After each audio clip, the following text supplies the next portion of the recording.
that has taken place on their people. Thank you for having me. Yes, and you're right to use the word unprecedented, as this has never happened before in Israeli history, nor have we ever seen something like this, to be honest, in any war that we've known. What's going on right now is a slaughter more than a war. People are calling it a war, but to be honest, when Hamas terrorists target children and families and older people and babies, it cannot be classified as a war. We have had over 700 people declared dead, with that death toll expected to rise. And the fact is, the IDF has recently released that approximately 57 IDF personnel, that is military personnel, have been killed. That means 10% only. 90% of the people killed have been civilians. These are war crimes. These are crimes against humanity. This is in contravention to every international law. This can hardly be classified as a war. It is more a massacre on Israeli civilians. Right now, the mood is very somber because of this.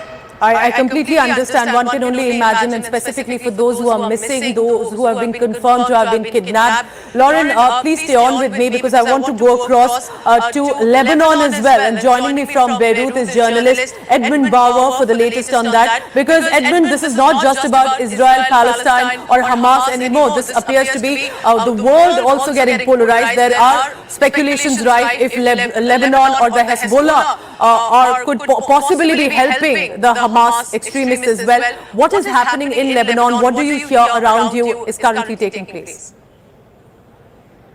Well, there's speculations, as there always are. The history of Lebanon is inextricably linked to Israel and Palestine to the south. Yesterday, there was an exchange of rocket fire on the border between Israeli Defense Forces and Hezbollah.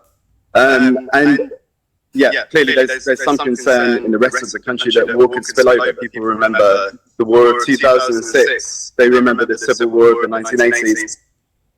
But the analysts that I've spoken to, sources both in Lebanon and both in Israel, suggest that war is unlikely to escalate.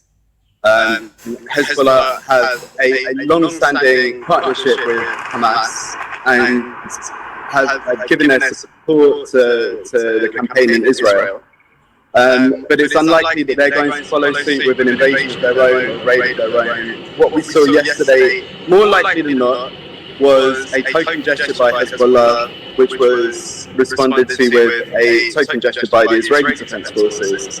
There have been no major casualties so far. There is no indication that things are going to progress, but people remain tense. There's always a chance, and of course nobody foresaw the Hamas caution statements have been sent out, Edmund? Anything like that from Lebanon right now?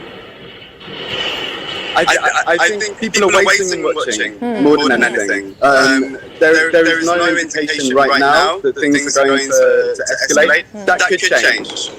That could change, and of course the world is watching right now. Edmund, please stay on with me, because Lauren, I want to come back to you. At this point, of course, Israel's Prime Minister Benjamin Netanyahu has said that there is retribution that will take place, and we will defend our citizens and our civilians here at this point. But many are also asking for a military like that of Israel, for the defense forces they've had. It's perhaps best in the world, and specifically even their surveillance systems. How did possibly the Hamas extremists get past that? Was it because there was the holiday season? Was it something else? Are questions also being raised on that? Because what unfolded was not just one location, but it literally spread to different southern parts of Israel and was complete massacre and mayhem.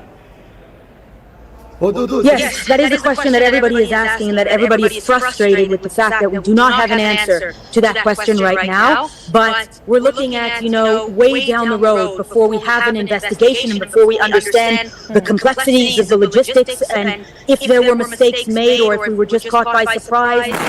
That's way down the road. Right now, we are still in phase 1 of this war, which is to say the IDF is still trying to get control on the ground in the south of Israel. We're still trying to get control back from the terrorists who are still running loose in Israel. There are at least 6 battle sites where they are still fighting on Israeli soil with Hamas terrorists.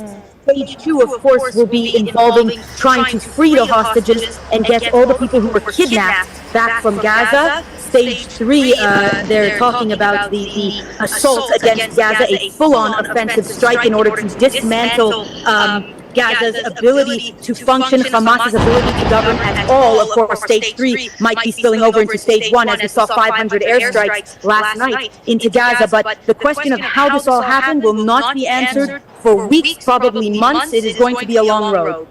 All right, clearly, I think what you've made is a very pertinent point. It's not just about what happened on Saturday, but now the real test to get the hostages back alive. We are being told there are women, children, elderly in that, and that is going to be very crucial too. I'll go across now to Beirut. Lauren, please stay on with me, because Edmund, right now the Western world appears